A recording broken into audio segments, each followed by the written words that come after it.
empresa cresce, compra outra, ou decide se fundir com outra. E, de repente, ambas começam a perder pessoas-chave. Decisões travam, os resultados ficam muito aquém do esperado. Conflitos se ampliam. E aquilo que era para ser um salto estratégico se transforma em um problema silencioso. Isso acontece com certa frequência e, quase sempre, por uma questão negligenciada: o choque entre as culturas das empresas envolvidas. Em processos de fusão e aquisição, não é só o financeiro que provoca a perda de valor original da operação. É o choque invisível entre as formas de pensar, decidir e liderar. Hoje, a gente vai direto ao ponto. Como fazer um processo de fusão ou aquisição dar certo, para que esses resultados sejam superiores ao valuation original das empresas envolvidas? Como preservar o que cada uma delas tem de melhor em ativos intangíveis?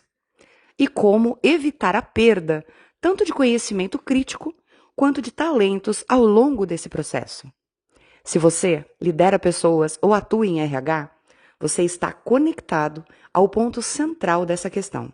E, portanto, esse episódio pode ajudar a prevenir erros de difícil correção. Para essa conversa, eu não estou sozinha. Estou com 2 consultores que auxiliam empresas nesse momento de transição. Luiz Carlos Bueno, diretor-geral e fundador da Wisdom, e Marcelo Bispo, diretor da Unidade Bahia. Sejam muito bem-vindos. O tema pede objetividade, então vou começar com uma pergunta direta. Luiz, qual é o erro mais comum que você vê nas empresas que decidem iniciar um processo de fusão ou aquisição quando olhamos para a questão cultura?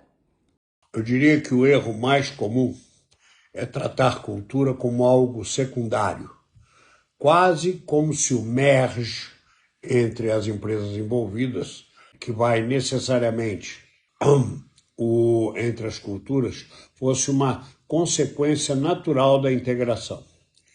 As empresas entram muito focadas em números, sinergias, estrutura, redução de custos e deixam a cultura em segundo plano, como se ela, com o tempo, fosse se ajustar sozinha.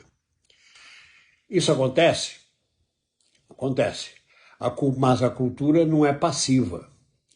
Quando o processo de integração cultural é conduzido de forma adequada, ele se impõe e isso gera ele se impõe de uma forma desorganizada.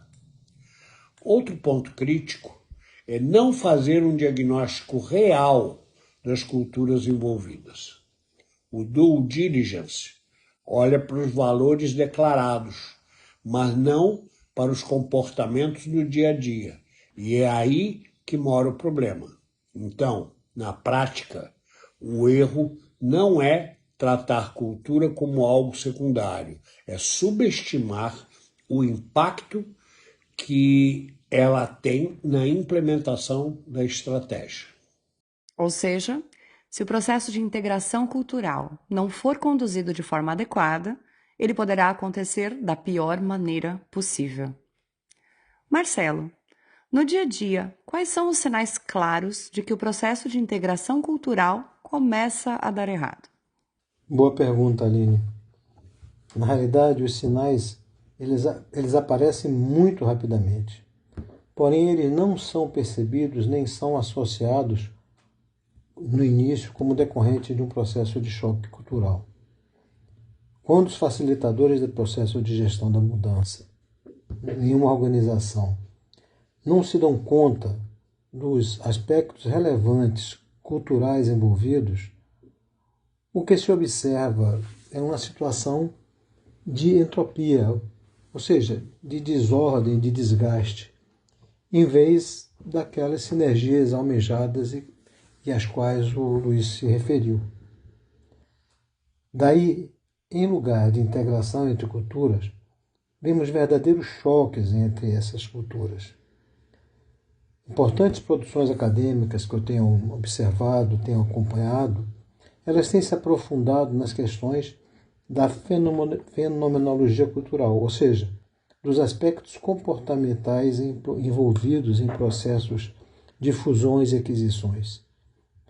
E nesses estudos eu destaco a figura do Edgar Schein, renomado psicólogo, talvez, na minha visão, o maior especialista mundial em cultura organizacional, e ele diz, o Schein fala, abre aspas, em teoria, uma má adaptação cultural em processos de fusão e aquisição representa riscos tão grandes quanto riscos da má adaptação financeira do produto ou do mercado. Fecha aspas. Mas esse processo de choque cultural é muito tênue. Você começa a ver ruídos na comunicação, coisas simples viram discussões, disputas de posição, disputa de poder, disputa de ideias. E, em decorrência disso, as decisões ficam mais lentas e, muitas vezes, equivocadas, porque as pessoas não sabem exatamente quais critérios deverão ser utilizados, ou seja, sobre que cartilha eu devo rezar. Surge muito forte a ideia do nós contra eles. Mesmo que ninguém admita isso, os grupos se formam e isso gera inúmeros desgastes. E talvez o mais preocupante é que o nível de engajamento começa a reduzir de forma silenciosa. As pessoas até podem seguir entregando, mas já não estão mais conectadas com a organização. E aí começa, naturalmente, a perda de talentos, principalmente daqueles talentos que têm muitas opções de mercado, por ter maior valor e estarem mais preparados e possuírem maior nível de senioridade e empregabilidade. E na esteira da perda de pessoas, nós temos as perdas de sinergias e perdas de oportunidades e de ganhos estratégicos. E o mais perigoso é que nada disso aparece imediatamente nos resultados econômicos financeiros, certo? Luiz Bueno, quando uma empresa simplesmente impõe a sua cultura sobre a outra, isso funciona? Nunca, Aline, nunca funciona. No curto prazo, traz uma sensação de organização, de fluidez, mas no médio e longo prazo costuma destruir valor. Isso ocorre porque, em geral, a empresa que comprou ou que ficou com o controle após a fusão ou a aquisição tende a desconsiderar os ativos culturais e ou intangíveis das demais empresas envolvidas no processo, esquecendo-se de que elas estão ali porque as razões mais importantes as trouxeram até aquele momento. Comete-se um erro. A empresa dominante, quando impõe a sua cultura, em lugar de promover uma sábia integração, ao invés de conseguir um resultado em que a soma é maior do que as partes envolvidas, ela simplesmente tenta subestimar a importância ou o grau de maturidade das demais. E isso fatalmente, como Marcelo também acabou de dizer, irá gerar resistências, perda de identidades das empresas envolvidas e principalmente a desconexão das pessoas com o novo contexto. Bom, então qual é o caminho mais adequado na prática, Luiz? Eu diria que esse caminho passa pela intencionalidade. Em primeiro lugar, é preciso entender profundamente as culturas envolvidas, não só no discurso, mas, sobretudo, nos comportamentos. Em segundo lugar, é importante identificar de forma muito honesta o que cada uma das empresas envolvidas tem de melhor. E é aqui que entra a maturidade das lideranças, porque nem sempre o melhor está na empresa que comprou ou que ficou com o controle. Em terceiro lugar, Aline, eu diria, é fundamental cuidar do processo de integração cultural, a fim de evitar os choques culturais que o Marcelo mencionou, buscando aproveitar o melhor de cada uma das envolvidas, pois essa nova cultura não será uma soma, e sim uma escolha, a qual precisará ser comunicada, construída e sustentada no dia a dia pelas lideranças da nova organização. Perfeito, Luiz. É isso. Não é A mais B, é C. E esse C precisa ser intencional. Marcelo, mesmo quando existe uma intenção clara de se construir algo novo, na prática começam a surgir movimentos mais sutis. Decisões sendo puxadas para um lado, lideranças defendendo seus modelos, frequentes comparações entre o como era antes e o como deveria ser agora. Isso é natural, até certo ponto, pois estamos falando de identidades profissionais, históricos de sucesso, formas distintas de liderar e de gerar resultados. Mas quando isso não é bem conduzido, deixa de ser uma troca saudável e começa a virar uma disputa silenciosa, por espaço, por influência e por validação. E aí o risco deixa de ser somente cultural e passa a impactar diretamente a qualidade das decisões, a velocidade da operação e o valuation original do negócio. Então, Marcelo, te pergunto, como evitar que isso vire uma disputa de poder interna? Aline, se o processo de integração cultural ele não é desenvolvido de uma maneira adequada, distorções importantes acontecem. E uma delas é exatamente essa de disputa de poder, de disputa de espaço, da questão do quem está certo em determinados pontos. Então, respondendo a tua pergunta, como evitar? Primeiro, é imprescindível que se conduza um processo sério e profundo de gestão da mudança cultural, focando principalmente na intencionalidade, como o Luiz se referiu há pouco. Em segundo lugar, que esse processo de mudança cultural se desenvolva com clareza, transparência no direcionamento.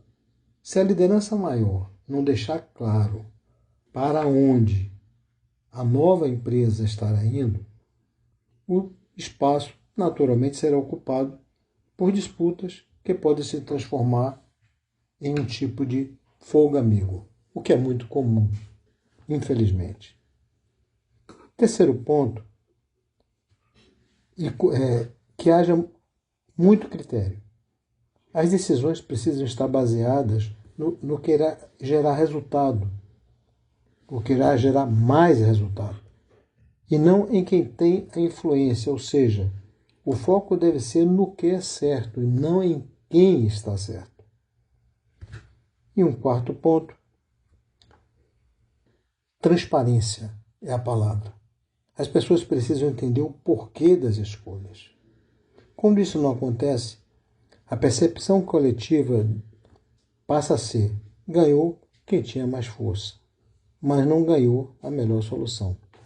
Fica então patente uma sensação de injustiça no ar. Com certeza, Marcelo.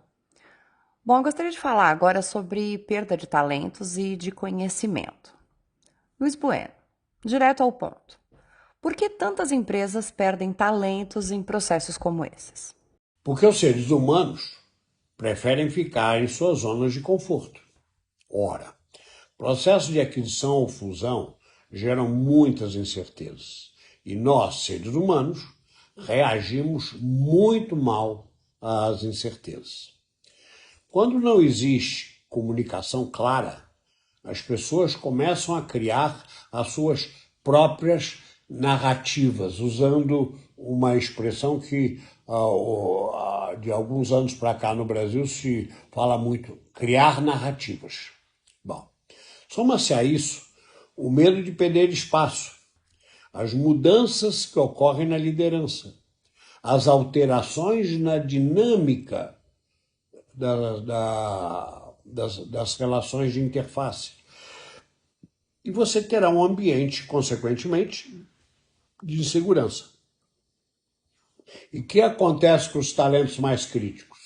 Como eles são justamente aqueles que têm mais opções no mercado, eles não esperam para ver o que vai acontecer. Eles puxam o carro. E o que fazer na prática para evitar isso? Existem algumas ações bem objetivas que podem fazer a diferença. A primeira é mapear os talentos críticos antes mesmo do início da integração operacional e cultural. Não dá para descobrir depois que eles já foram perdidos. A segunda é implantar um plano de retenção que vá além dos aspectos financeiros. Os talentos críticos precisam entender o que elas podem esperar em termos de crescimento, continuidade de carreira, e qual será o papel delas no futuro dessa nova organização. A terceira é uma comunicação frequente e transparente, mesmo quando todas as respostas ainda não estejam disponíveis. Portanto, é mais ou menos o que a gente comentou no último podcast. Tá? A empresa resultante de um processo de fusão ou aquisição, tanto por conta do cenário externo quanto por conta do cenário interno, existem várias situações de ambiguidade, ou é um processo de alinhamento que está ainda acontecendo, ele está no rumo. Então precisa ter muita transparência nisso. A quarta é engajar os talentos críticos na construção da nova cultura, porque esses talentos críticos, em geral, são influenciadores. E isso, no fim das contas, como as pessoas não saem só por causa das mudanças, é importante a gente ter consciência de que elas sabem quando não mais percebem o sentido dessas mudanças para si próprios. E é isso que fecha com a insegurança e fecha com começar a olhar para fora. Essa frase que você disse é muito forte, Luiz. E ela altera totalmente o papel da empresa. Marcelo, qual é, na verdade, o papel do RH nesse processo? Chegamos num ponto de reflexão bastante importante, porque o papel de RH é condição necessária, mas não suficiente. No entanto, ele é estratégico. E o RH precisa assumir esse seu papel estratégico no processo. Ele precisa conduzir o diagnóstico cultural, participar ativamente da gestão da mudança, cuidar do mapeamento dos talentos críticos, esse a que Luiz se referiu há pouco, apoiar as lideranças nas decisões e, principalmente, garantir coerência entre discurso e prática. Coerência entre discurso e prática são elementos que vão agregar muito para a credibilidade do processo. E a não existência entre essa coerência entre discurso e prática jogam totalmente contra essa transparência e essa possibilidade das pessoas se apropriarem daquela mudança. Portanto, cabe ao RH criar e manter os rituais de integração. Esses rituais eles vão reforçar a construção da nova cultura. O RH precisará também monitorar continuamente a qualidade do clima organizacional e os níveis de engajamento, pois será através deles que os primeiros sinais se farão visíveis. Agora falando um pouco sobre os erros. Luiz Bueno, onde a liderança erra com maior frequência? Ela erra quando subestima o impacto emocional. Eu chamo isso de questões do E a liderança costuma focar na estrutura organizacional, nos processos e nos resultados, mas, em geral, subestima o desgaste emocional que as pessoas estão vivenciando em decorrência das mudanças. Outro erro é a falta de alinhamento entre os próprios líderes.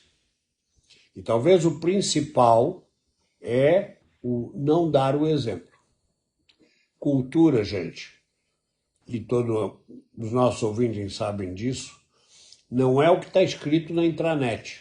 É o que a liderança mostra no dia a dia dos seus comportamentos. Agora, para encerrarmos, eu gostaria de pedir a vocês um conselho prático para quem vem passando ou irá passar por isso em um futuro próximo. Eu posso pedir um negócio? Claro. Eu gostaria de dar... Você me deixa hoje dar 2 conselhos, porque você fica normalmente me cerceando eu falar? Com certeza, pode dar 2 conselhos, Luiz. Tá bom, então eu vou falar o primeiro, o Marcelo fala o dele, e aí eu vou falar o segundo, tá? Para você não brigar. O meu conselho seria, ao concluir a compreensão das culturas envolvidas, já naquele diagnóstico que eu comentei antes, bem como a identificação do melhor de cada uma, defina, e aí estamos falando o principal, quem vai fazer essa definição é o RH e vai conscientizar a alta liderança, defina os traços da cultura futura que se quer construir, antes que ela se defina sozinha. E para tanto, aí vai o meu conselho. Comunique mais do que acha necessário e com mais clareza do que acha ser suficiente. Ou seja, Marcelo, o que você está dizendo é um pouco aquele provérbio que a bunda não prejudica, é isso? Exatamente. Tá, Aline, então eu vou para o meu segundo conselho, que ao preencher as posições da nova estrutura, busque utilizar os talentos críticos mapeados, mas de forma equânime. Bem com... o que eu quero dizer com isso? Eu quero dizer o seguinte, procura balancear que os talentos críticos que estão sendo realocados nessa nova estrutura venha das empresas que estão envolvidas, de uma forma mais ou menos equilibrada. Bem como respeite e valorize as contribuições de todos os talentos que venham a ser dispensados. Ou seja, é natural, num processo de fusão e aquisição, que algumas, montada a nova estrutura, até para a questão que a gente falou de redução dos custos, aproveitamento das sinergias, tal, que alguns profissionais não serão utilizados nessa nova estrutura. Então, o que eu quero dizer é o seguinte, cabe ao RH também pensar, ok, como que eu vou valorizar as contribuições desses talentos que não vão continuar conosco e que venham a ser dispensados, para que aqueles que ficarem, não falar, se o fulano foi tratado assim, o que vai ser comigo quando for minha vez? Ou por alguma razão sair. Com certeza, Luiz. Bom, se tem uma coisa que fica desse episódio é que a cultura não é um detalhe, é o que sustenta ou destrói a estratégia que se quer implementar. Se você está vivendo ou vai viver um processo de aquisição ou de fusão, essa conversa ela pode prevenir erros que custam caro, os quais muitas vezes não aparecem de imediato. Compartilhe esse episódio com alguém da sua equipe, porque esse tipo de decisão não pode ser tomada no escuro. Eu agradeço muito a participação de Luiz e Marcelo, mas antes de nos despedirmos, gostaria de fazer um convite para os nossos ouvintes. Todo profissional de RH tem uma história que merece ser contada. E é por isso que estamos lançando um novo quadro aqui no Papo de DHO, as histórias de DHO. A ideia é trazer situações reais marcantes, vivenciadas pelos profissionais de RH, em algum momento do seu dia a dia nas organizações. Conflitos entre lideranças, conversas que demandaram feedbacks difíceis, decisões complexas que chegaram a tirar o sono, projetos que deram muito certo ou muito errado e quais foram as lições aprendidas. Porque é nesse tipo de experiências que o desenvolvimento realmente acontece. E você, ouvinte, pode participar, porque a sua história pode inspirar e ajudar muitos outros profissionais. Pode ser totalmente anônimo ou com seu nome, mas sem mencionar o nome da empresa onde a história ocorreu. Agora passo a palavra a vocês, Luiz e Marcelo, para uma rápida despedida. Bom, gente, para não levar bronca da Aline, tá? Então, muito obrigado por nos acompanharem nesse podcast e até semana que vem. Pois é, foi muito bacana ter participado dessa conversa e todos vimos a importância dela para decisões estratégicas da organização, né? Então, foi um prazer estar com o Luiz, com a Aline, com os ouvintes e até a próxima. Luiz, os ouvintes vão achar que eu sou brava e fico te dando bronca em todos os episódios. Olha, gente, isso não é verdade, tá? Mas a gente precisa fazer o povo rir também, gente. Tá certo. E a verdade, minha avó já dizia, quem fala a verdade não merece castigo. Verdade. E a vocês, ouvintes, se vocês quiserem saber mais sobre os serviços da Wisdom, acesse www.wisdom.com.br ou, para contato conosco, utilize o WhatsApp DDD 11 98621 3741. E lembrem-se, as dificuldades nas fusões e aquisições começam a surgir a partir dos comportamentos das pessoas, em reação à forma de condução do processo. Até breve.